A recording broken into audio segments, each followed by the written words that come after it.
Thank you. I just want to start by saying this. As a speaker, this is the worst draw in the world you can have. It's the last thing on the day, okay? So those of you that are going to stay are going to be excited because what I've got to say today might change your life forever.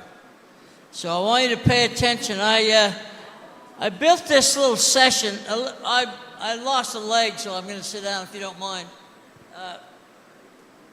I get so many questions from people asking, how did you build your career? How did you get your position where you are now? And I frankly got sick of answering. And so I've created a little presentation because I went back and reviewed my career. So you know, I started in 1966. So I'm 56, going on 56 years in project management. 47 years I've been a PMI member. So I've been there, done that, got the t-shirt. In fact, got a lot of t-shirts along the way. I've spoken to and trained, combination, over 200,000 people in my career. Now I'm going to tell you how to get where I am because it's not a bad place to be. I'm going to go through a process that shows you have to decide what you want to be when you grow up as early as possible. So I'm going to use my case and give you the year durations of everything that I used and then suggest some things along the way. One of the things that I wanted to talk about right before I start my formal presentation is what I've observed the last 2 days here in Riyadh, which it plays a big part in where you go with what I'm going to say, and that's the concept of passion. I think overriding all of the things I talk about is, do you have the passion that will drive you forward? So let me start. I'll start in 66 when I got out of school. The first thing you do from your first job is you're starting to feel out kind of what you want to be when you grow up. Now you think you know because you graduated from university with a certain degree, so therefore that must be what you want to do for your life. That's not true. 70% of the people who graduate from the university are not doing what they were educated in. So why are they wasting all that money? And so you can begin to see, well, when do I decide what I want to do? Well, that's what I call the awareness process. So I started my occupation. I'm an engineer by training. Started as an engineer in a firm that made double-wall storage tanks for cryogenic liquids. Now, there's nothing more boring than that. And I found that out very early. And I also found out I wasn't really a very good engineer. Now, I'm just starting my career, so I'm thinking, well, do I want to stay in engineering? If I'm not convinced that's where I want to be. That's the awareness side. So the first 4, 5, 6 years, in my case it was 7, it took me 7 years to go through the cycle of deciding what I wanted to be. And it turned out it wasn't an engineer. And so I started looking for other opportunities that made me feel good at the end of the day. In the beginning, you get a job. Well, most of us get a job because we need money. That's why that first job is not your career. It's not what you're going to do the rest of your life. It's about how much money you can make. And so you take that job, and as you start to work, you realize this is really not what I want to do. And so you start to make the conversion from a job to thinking about what do you want your career to be. So in my case, I spent my first 7 years, from 66 to 73, trying to figure out what I wanted to be. What is it that makes me want to get up in the morning and go to work? And if you get up in the morning, the first thing you think about is how much sick time you have left. You might not be in the right job yet. Because you should want to go. You should want to get there and do what you do. So it took me 7 years. I found a job with General Electric Corporation, and I discovered that my career wasn't in engineering at all. It was in something that had to do with people. I'm a people person. How many people have you heard say that? Depends.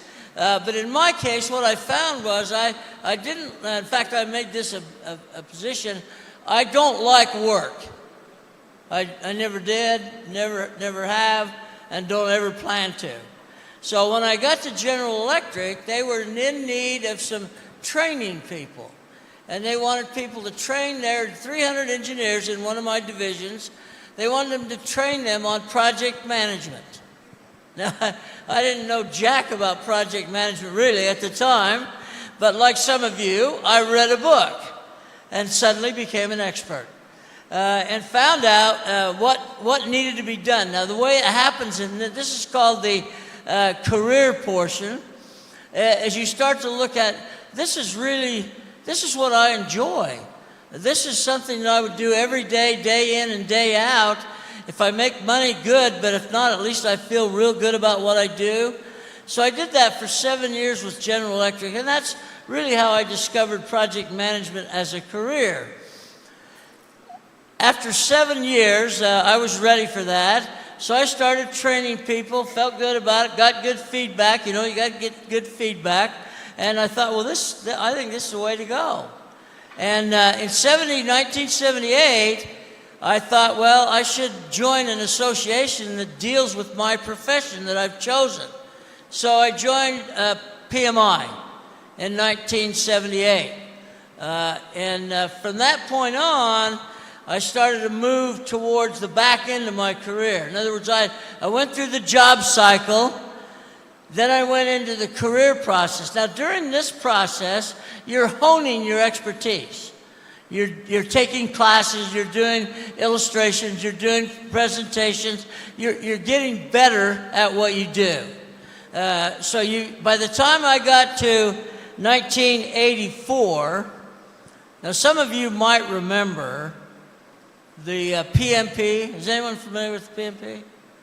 The PMP. There's 1.5 million PMPs right now, and they call me the grandfather of PMP. So those of you who have several children, I got 1.5 million. Thank you. Little did I know in 1983 when we started working on the PMP that it would ever come to this. But what's ended up happening is by the time I got to 1984 and we released the PMP and started to get noticed, people started to realize this is real, this is something that's my profession is project management, this is something I should be involved in. And the members started to go up and they started to see that certification has a special meaning. It means that you're really qualified from a knowledge standpoint to do the job. Doesn't say you'll do the job. I always tell my students now, if you pass the PMP, this is the beginning of your journey, not the end. Because passing the PME, what happens is expectations go up significantly when you get your PMP. So if you don't know how to actually apply everything that you've studied so hard to pass the exam on, it won't last. And so people began to see that and recognize that, and that's when I really solidified my position as a trainer. And my job was to train people what the PMP was about. What did it really represent? And through that process, I was exposed to about 50,000 students in 27 countries, all looking for how do I get my PMP? And so we trained them to be able to do that. So that's my career, my career side. But I wasn't satisfied. I sort of got tired of training. The repetitiveness of training can sometimes wear you down. And so I thought, well, what better thing to do than to tell people what it's all about. Not tell them how to do it, but tell them what the benefits are, okay?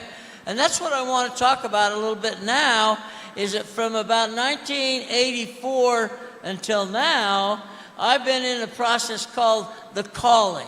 So I've gone from a job to a career to a calling. And the bad news is, to get to the calling status, the data says only about 7% of the people in the world will ever achieve their calling. And that means basically that you would do what you do anytime, anywhere for free. Last year, 2 years ago, I started a little campaign to see the world of PMI.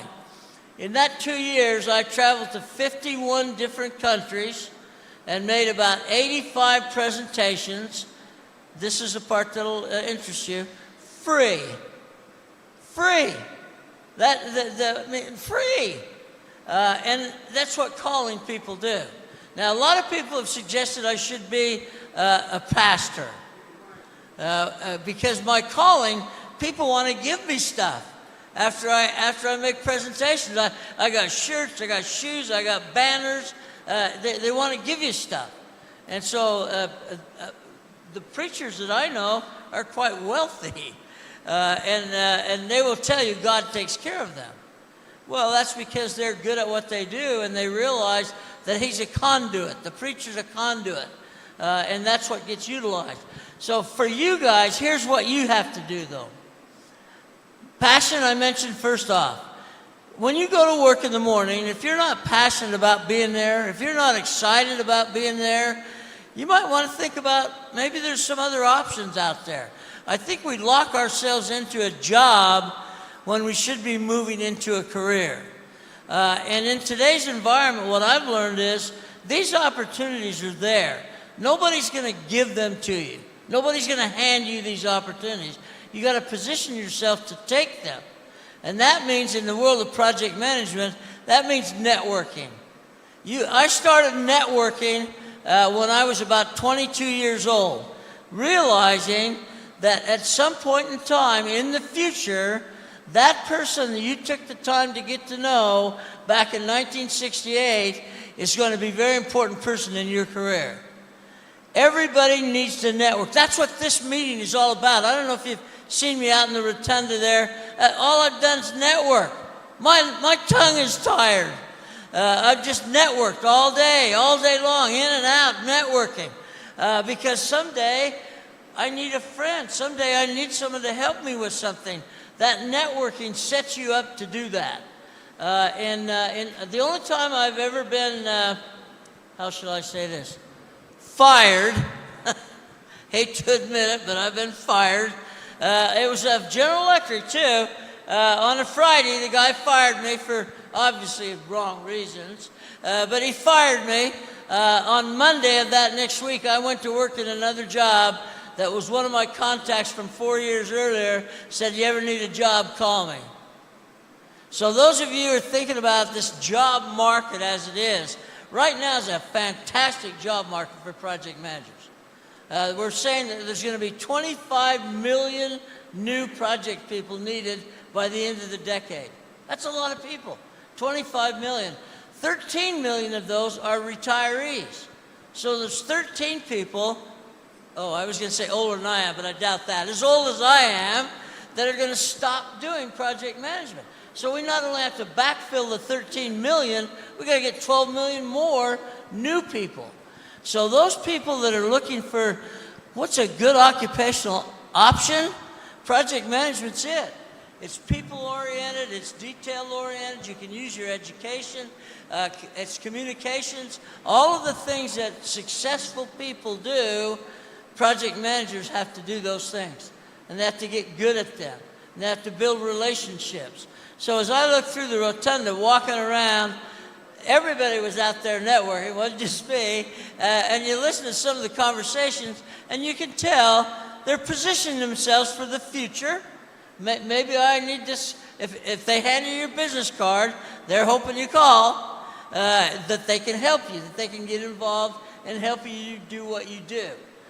So what I've got to say, it's hard for me to say. I'm 78. 78 with one leg. What am I going to do? I'm going to stay in project management. That's what I'm going to do. Because every time that I work with what I'll call an intern, and they become successful, and they do all the right things, I feel real good about that.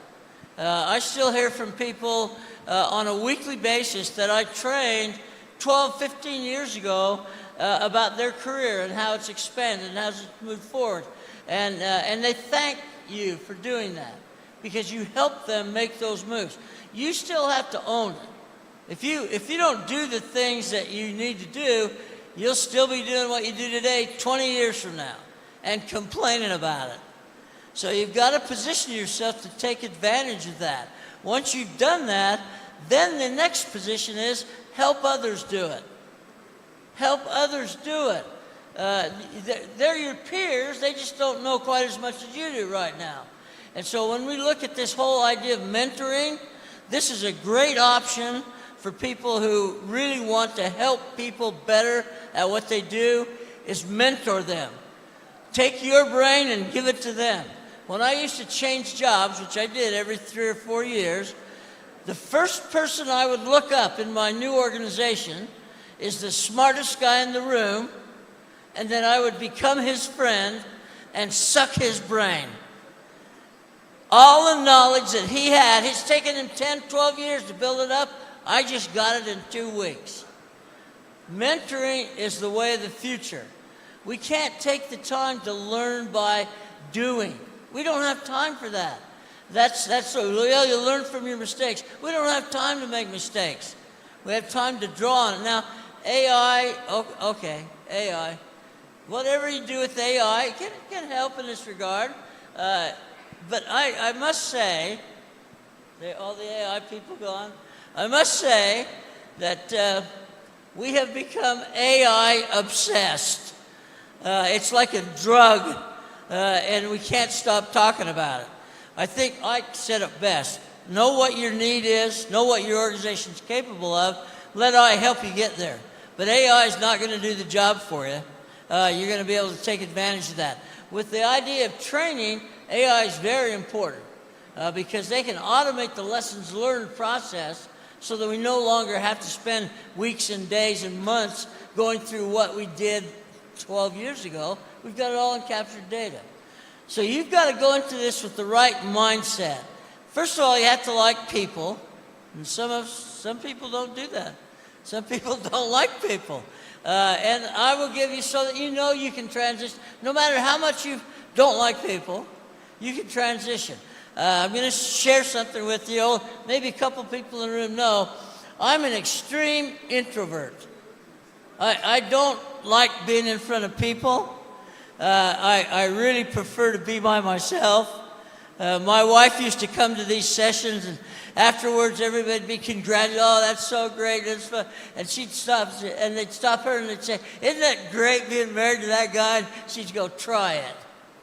Try it. She said, no, when we leave this room, he won't say a word. Because I'm an introvert. But what I learned, and this is a project management lesson, what I learned is you can't be an introvert and be a successful project manager. Because people are the key to project management working. And if you're not willing to take that extra step and integrate with people, you'll just be an average project manager. Nothing wrong with average if you're happy with it, but most people aren't. Most people want to see themselves improve their process. And so it's 55 years. I hope it doesn't take you this long to get here. But I think you need to focus on what are your objectives. Too often we just randomly start moving in a direction without knowing if that's going to get us there or not. So you've got to take time to plan your career. Plan what it is you want to achieve. Because PMI, for example, has training programs that are beyond anything I've seen. They really will prepare you to take that next step. One of the beauties of PMI, I haven't been a member for 47 years for the heck of it, is that they really have the improvement of the project management concept as a broad base. And they pull no punches with that. They make sure that people know, I want to be successful. I want to use what PMI has available. The beauty of PMI, I think it's a beauty, is once you join PMI, okay, it's $100, what the heck? You join PMI, okay? After that, most everything's free. All the training on AI stuff they've just created, it's all free. And believe it or not, I've taken a couple of them. I had to, because they said I had to. Taken a couple AI courses, and it's not so bad. It's not so bad, but the price was good. It's free. So look for those opportunities. Look for, I'll be back next year. This is my third one. I'll be back next year. And next year, the networking will be worse, because now all the ones I met this year will be back to say hi next year, and I got to meet a whole nother set. So networking is the key. Preparation and networking. What do you want to come out of it? Why are you here the next 2 days? Why did you come to this session? If you don't know, if you just came because your company paid for it, well, that's not a good enough reason. Why are you here?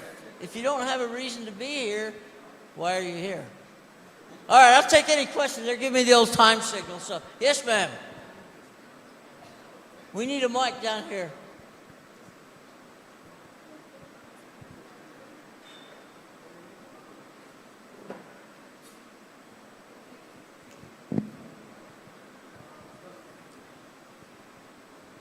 We need a mic.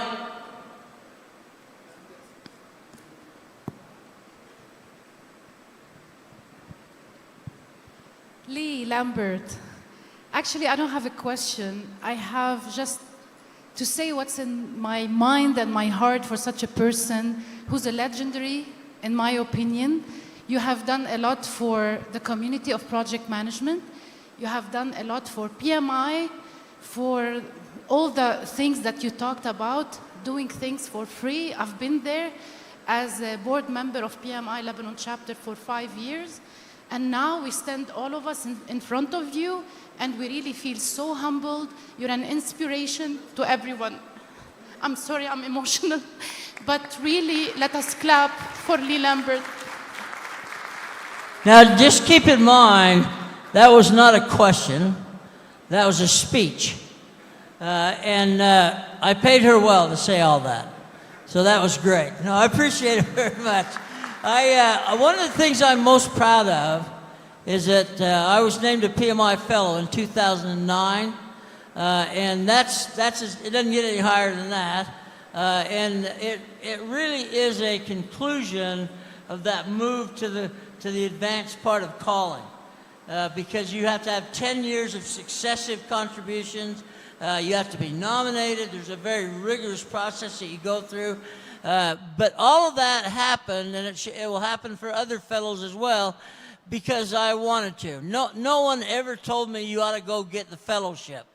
We did the things we did because that's what made us feel good. So PMI recognizes that. They know who they are.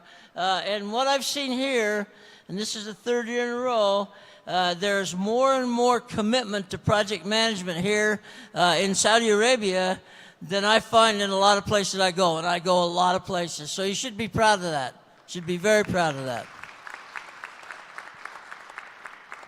All right, anything else I can ask? I can make up stuff if you want me to. No? Okay. Now, so you know, I'll be around. Oh, we got a question? Yes. Microphone. Now, you have to say it real loud, because not only do I miss a leg, I'm deaf. So. سلامتك بالسمع. Thank you very much, sir. I'm very honored to be here and to listen to you. And I was just curious, did GE ever come back to you again for any expertise or consultation after all of these years? GE is who you're talking, right? GE. Where you started. Yeah, GE, they didn't like me from the first day. As one of the things I've learned in project management is you can't be a yes person. If you think it's wrong, you need to say something. If it's not wrong, they'll tell you, but you need to say something. So I've always been the one that stirs things up, so to speak. I don't accept things at face value. And that's why the AI conversation was interesting, because if you start taking AI at face value, you're going to be in trouble.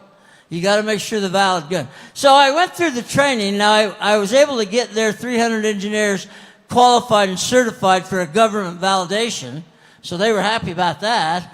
And then they fired me. And so I happened to have an opportunity to work with Jack Welch for just a couple years before he retired. And he appreciated me. He understood me. But he wasn't involved in my hiring process. So I've since visited several GE locations, and even as old as I am, there's still people living that I worked with back in those days. And they remember it. People remember those that make them feel good about what they do. When I have an interaction with people in my work environment, when that's over, I want them to go away feeling good about that interaction. I want them to feel good about that. You watch the good communicators. There's some in this room, and you can tell, because they communicate in a way that when they're done, you go like, wow, that's awesome. And when you do that, you do more of it. You see, there's a methodology to this. It's not all good guy. I'm going to treat you in a way that I know you'll work harder and better for what we're doing. And that's the way it should happen. It's not a carrot and stick thing like it used to be. It's much more human oriented. And if we don't treat the humans correctly, our work, the projects that they've got running here on Vision 2030, without the people, you're dead. It's not going to happen. And so I think the emphasis that I've seen on training really emphasizes the human element. I think that's right the way to go. Yeah. Because you're a people person. What's that? You're a people person. I'm a people person. That's exactly right. That's. Now, some people say, well, that's because people persons don't have to work. That's not true. If you've ever really been a good people person, you work very hard at what you do. And I like to claim that I do. There's days I don't work so hard, but most days I do. Thank you very much for that. Obviously, the people can't get enough of you, and I really love it when the speaker emphasizes on the importance of empowering the new generation, and when you get to know one thing, you should deliver it and hand out the torch to the next generation. Our last but not least speaker in the multiple topics session,